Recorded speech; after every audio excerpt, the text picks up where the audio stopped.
अली बुखारी साहब, जो कैसर अहमद शेख साहब फरमा रहे हैं दुरुस्त फरमा रहे हैं, ये पाकिस्तान का मसला है, पाकिस्तान का मुकदमा है, इसमें तो कोई इख्तलाफ नहीं होना चाहिए। और आज वैसे भी यौम तकबीर है और जो भी हमारी यहाँ से आवाज़ें जानी चाहिए भारत की तरफ, वो एक आवाज़ होनी चाहिए। अपने पॉलिटिकल जो भी डिफरेंसेस हैं वो हम यहाँ पे सॉर्ट आउट कर लेंगे। बिस्मिल्लाहिर्रहमानिर्रहीम। बहुत शुक्रिया अतर भाई। देखिए अतर भाई, इसमें कोई तो दूसरी राय नहीं है। कोई अगर इसमें कोई दूसरी राय रखता है तो he is not a patriot Pakistani as per as मेरा अपना speaking for my self. Issue ये है कि किसने आवाज़ नहीं उठाई। क्वेश्चन ये है, अगर मैं एक साइड पे जाऊं अपनी टॉप लीडरशिप के बारे में, तो आई वॉज द विटनेस जब हमें डाला गया। इमरान खान साहब ने जेल में से कहा हालिया दिनों में मेरे ख्याल में चंद उन लीडरान में जिनकी मुलाकात भी उन्हीं में लोगों में जिनको रोका भी गया।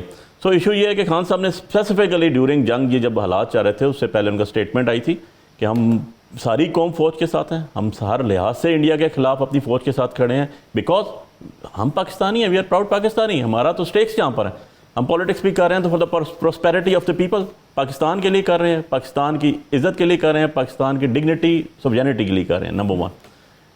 और अदर साइड में जब जाता हूँ तो फिर तो मेरे DGISPR ने जो प्रेस कॉन्फ्रेंस की थी उसके अंदर उन्होंने कहा था कि मैं तमाम पॉलिटिकल पार्टीज़ का शुक्रगुजार हूँ, मैं तमाम सोशल मीडिया वालों का शुक्रगुजार हूँ, नौजवानों का शुक्रगुजार हूँ। तो सबसे ज़्यादा नौजवान और सबसे ज़्यादा सोशल मीडिया अगर कोई लिंक करता है, कमांडर्स कॉन्फ्रेंस का जो एलामिया आया था फील्ड मार्शल साहब की सरबराही में जो हुई थी, उसमें भी उन्होंने नौजवानों को सराहा। So what else we can do for it. अगर मैं ज़ात की बात करूँ, यार मारे हम खा रहे हैं, पर्चे हम पे हुए हैं, मैं आपके सामने 17 पर्चे लेके बैठा हूँ भैया बेल बिफोर अरेस्ट के अंदर।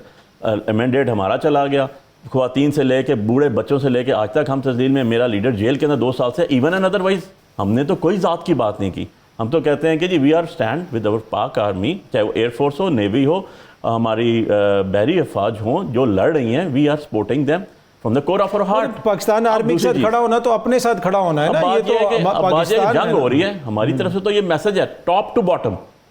ठीक है, मैं एक वर्कर हूँ, मैं ये कह रहा हूँ, मेरा लीडर इमरान खान है, वो भी यही बात कर रहा है। ऑन द अदर साइड चला जाऊँ, यार क्या मैं ये पूछने का एज अ पाकिस्तानी अतर भाई ये हक नहीं रखता हूँ कि फॉर्मर 3 दफ़ा का प्राइम मिनिस्टर जैसे तैसे भी है, फॉर्म 47 की तरह जैसे भी है, आज member of the national assembly बैठा हुआ जिसका नाम है मियां मोहम्मद नवाज शरीफ, मुझे सोशल मीडिया, मुझे इलेक्ट्रॉनिक मीडिया, मुझे प्रिंट मीडिया पे ड्यूरिंग वॉर, बिफोर दैट जो क्राइसिस आए, एक स्टेटमेंट तो बता देना उनकी, एक स्टेटमेंट जो उन्होंने दी हो मोदी के खिलाफ। गो के आपके ज़ाती तल्लक भी होंगे, आपके घर भी वो है, बगैर वीज़े के आए, आपके पर्सनल मेहमान भी रहते हैं, वो सब कुछ है, लेकिन यार पाकिस्तानी फौज लड़ रही है, पाकिस्तानी लोग कि हमारी अपनी इज्जत सारी की सारी दांव पर लगी है, हमारी सॉवरेनिटी दांव पर लगी है, हमारे 5 जगहों पे अटैक होता है, मिसाइल्स हिट करते हैं, हमारे बेगुनाह लोग बच्चे शहीद होते हैं। आपका स्टेटमेंट एक नहीं आती है, यू आर सेइंग कि हम क्या कर रहे हैं। यार हम और क्या करें, मुझे बताएं ना, हम और क्या कर सकते हैं। हम बॉर्डर पे दे गन, हम चले जाएंगे, वहाँ जाके खड़े भी हो जाएंगे साथ। That's what we can do. But on the other side आप इतना बड़ा क्रिटिसिज्म करते हैं और without any reason without any logic कर रहे हैं। तो यार मैं तो अगर आज के दिन का मुझे आप कहें ना कि आप किसी को इसके लिए सल्यूट करें, तो मैं कहूँगा डॉक्टर अब्दुल कदीर खान, जिनका नाम ऑन प्रायोरिटी होना चाहिए। Who started it? मैंने उनकी लाइव स्पीच सुनी जो पिंडी बार में वो आए थे। ठीक। और किसने स्टार्ट की? डेफिनेटली फिर आपको जुल्फकार अली भुट्टो। बिल्कुल, मेरे ख्याल में ये क्रेडिट तो सारी हुकूमतों को जाता है, मियाँ साहब को भी जाता है। उनकी दौरे हुकूमत में ये धमाके हुए, भुट्टो साहब के दौर में ये शुरू हुआ, उसके बाद भी जो हुकूमतें आती रही उसके दौरान भी ये प्रोग्राम चलता रहा। इसलिए कि ये एक बड़ी अच्छी एग्जाम्पल है कि जो कौमी मुफाद में चीज़ थी उसमें कहीं पे समझौता नहीं। मेरा एक इसमें अपना एक व्यू है जी, वो ये है कि मियाँ साहब ने धमाके किए होंगे, किए, ठीक है। उन्होंने एक स्पीच उनके सामने है जो भी आपने दिखाई, लिखी हुई पढ़ दी, बनना शुरू हुआ 70s में, स्टार्ट हुआ, सारी गवर्नमेंट स्टिल देन वहां तक पहुंचे। आपकी चीज तैयार थी तो आपने ट्रिगर दबाया ना? नहीं, बिल्कुल चीज तैयार थी, लेकिन मैं कहता हूं मियां साहब पे दबाव था सर, क्लिंटन की कॉल्स आ रही थी और मियां साहब ने वो दबाव लिया। दबाव तो शायद फिर अगर वो दबाव उस टाइम था तो मैं ये कहने का मजाज जरूर हूं ना यार कि फिर आज भी दबाव होगा कि आप एक स्टेटमेंट नहीं दे रहे यार। चले मैं आपके सामने बैठा हूं, मैं उस बच्चे के उसमें जो कर्नल जिसके बेटा शहीद हुआ, मैं उसके घर से भी थे, मैं जनाजा भी पढ़ा। हम तो यार उनके पास भी गए जो शहीद हुए। ठीक है अली साहब, ये जो सारा मामला है आप लोगों पे तनकीद ये हो रही है कि इसमें भी आपने सियासत को इन्वॉल्व कर दिया, और दूसरा ये जो पाकिस्तान का मुकदमा बाहर जाके पेश करना है उसमें तो तहरीक इंसाफ के लोग भी शामिल हो जाते। और क्या अब कोई आप सिर्फ इस्टेब्लिशमेंट से बात करेंगे, ये कोई जमहूरी रवैया तो नहीं? ये बहुत ज़्यादा तनकीद होती है आप लोगों पे, आप हुकूमत से क्यों नहीं बात करते? वो भी इधर भी ऑफर कर रहे हैं, आपसे कह रहे हैं कि जी बात करें, आए हमसे बात करें। अतर भाई 2-3 चीज़ें हैं जो बड़ी क्रिस्टल क्लियर हैं, और अगर मैं कहूँ जी कि सूरज को सामने एक उंगली रखने से सूरज छुप जाएगा तो वो नहीं छुपेगा। अब व्हाट इज़ गवर्नमेंट बेसिकली, मैं तो एक हिस्ट्री का भी स्टूडेंट हूँ और एक सियासी वर्कर भी हूँ। तो मैंने तो एक कुछ महीने कबल एक कमेटी तश्कील दी गई थी जो हमारी तरफ से भी दी गई थी और गवर्नमेंट की तरफ से भी दी गई थी। मैं जो बात करूँगा वो फैक्ट्स की बातें हैं, बिल्कुल जी। और उसके अंदर इनके बहुत सीनियर लोग थे जिसको इरफान सदीकी साहब हेड कर रहे थे, हमारी तरफ से भी बड़े सीनियर लोग थे। उसमें एक चीज़ आई थी कि जी इरफान सदीकी साहब ने प्रेस कॉन्फ्रेंस में कहा था कि जी हमारी तरफ से एक शर्त रखी गई थी कि हमें जो चीज़ भी होती है वो हमें इमरान खान साहब से मुलाकात में बिल्कुल दिया जाए ताकि हम उनसे डिस्कस करें और उसके बाद आएँ। जिन्होंने कहा जी बिल्कुल जायज़ है, उसके बाद नहीं मिलने दिया गया। जब सेकंड टाइम दोबारा मीटिंग हुई, बैठे, उसके बाद दोबारा प्रेस कॉन्फ्रेंस उन्होंने की, आप देख लीजिएगा रिकॉर्ड का हिस्सा है, उसमें उन्होंने कहा जी इनकी बिल्कुल जायज़ बात थी और हम शर्मिंदा हैं कि हम नहीं कर सके। यार जो गवर्नमेंट इमरान खान साहब एक कमेटी को नहीं मुलाकात करवा सकती, उसकी अपनी वर्थ क्या होगी, ये तो एक बात आ गई, आप मुझसे बेहतर जानते हैं। नंबर 2 चीज़ ये कहते हैं इस्टेब्लिशमेंट से बात करनी है, इन्होंने करनी है, मजाक उड़ा रहे हैं। यार खुदा का खौफ करो, बेनज़ीर भुट्टो साहबा ने जाके, बेनज़ीर भुट्टो शहीद साहबा ने जाके परवेज़ मुशर्रफ साहब से आउटसाइड द कंट्री मुलाकात की।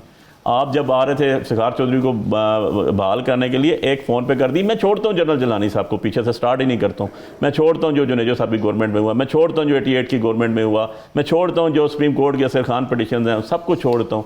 यार ऐसे नहीं होता ना, आपने जब चीज़ें लेके चलनी होती हैं तो आपने सबको लेके चलनी होती हैं और डिसाइसिव साइड पे चलनी होती हैं पॉजिटिवली।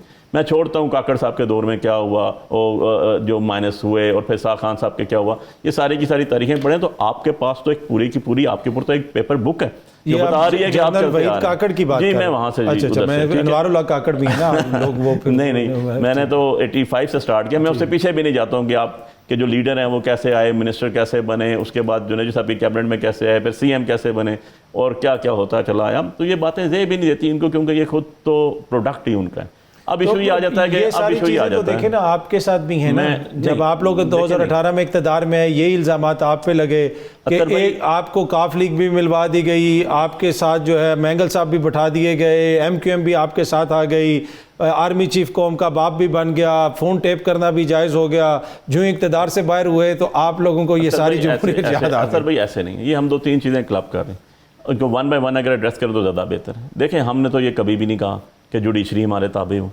कोई एक 3.5 साल हुकूमत में रहे, जबकि इनकी तो रिकॉर्डिंग मौजूद है कि 6 दिन है बेनज़ीर को उठा के रखो, सज़ा दो, बड़े भाई कह रहे हैं सज़ा दे दें। सुप्रीम कोर्ट के ऊपर जो हुआ इनके दौर में हुआ, जो अमीरुल मोमिनीन बनने वाला कॉन्सेप्ट था इन्हीं के दौर का था, इनकी तो एक हिस्ट्री है। उसके बाद आप 2014 में आ जाते हैं, हम कहते थे कि 35 पंक्चर्स लगे, 4 सीटें खुली, कौन बेनिफिशरी रहा?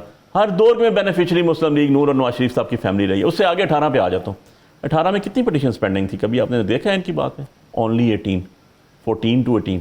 आज 167 तो खाली हमारी हैं, प्रोविंशियल नेशनल मिलाएं 300+ पटिशंस पेंडिंग है। ये जो हल्कों की जो जी हल्कों की इंक्लूडिंग इस्लामाबाद सारे, उस टाइम टोटल 14 से 18 पटिशंस पेंडिंग थी with subject to confirmation, check कर लीजिएगा। 2018 की बात कर रहा हूँ।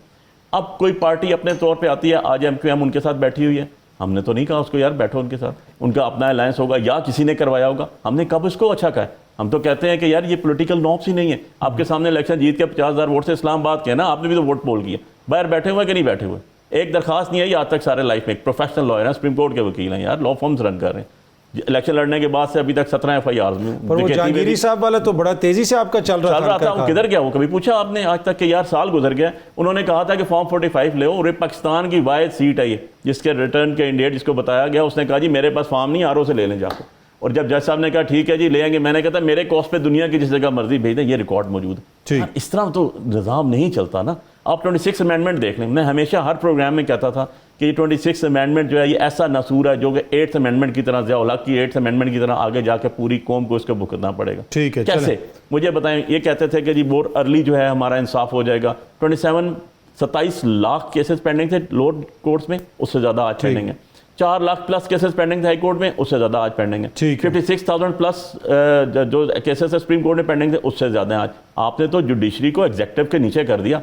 आम फैम अल्फाज में अवाम को सुनने वाले के लिए बता दूं, इसका मतलब है कि जो जज फैसला कर रहा है उसकी ACR आपके पब्लिक रिप्रेजेंटेटिव्स लिखेंगे जो कमीशन में बैठे हुए हैं, जो खुद फॉर्म 47 से आए हुए हैं। मीनिंग भाई जिसने जहांगीरी साहब ने जिसका फॉर्म 47 का फैसला करना था वो उसने उसी का फैसला करके उसको फारग कर दिया।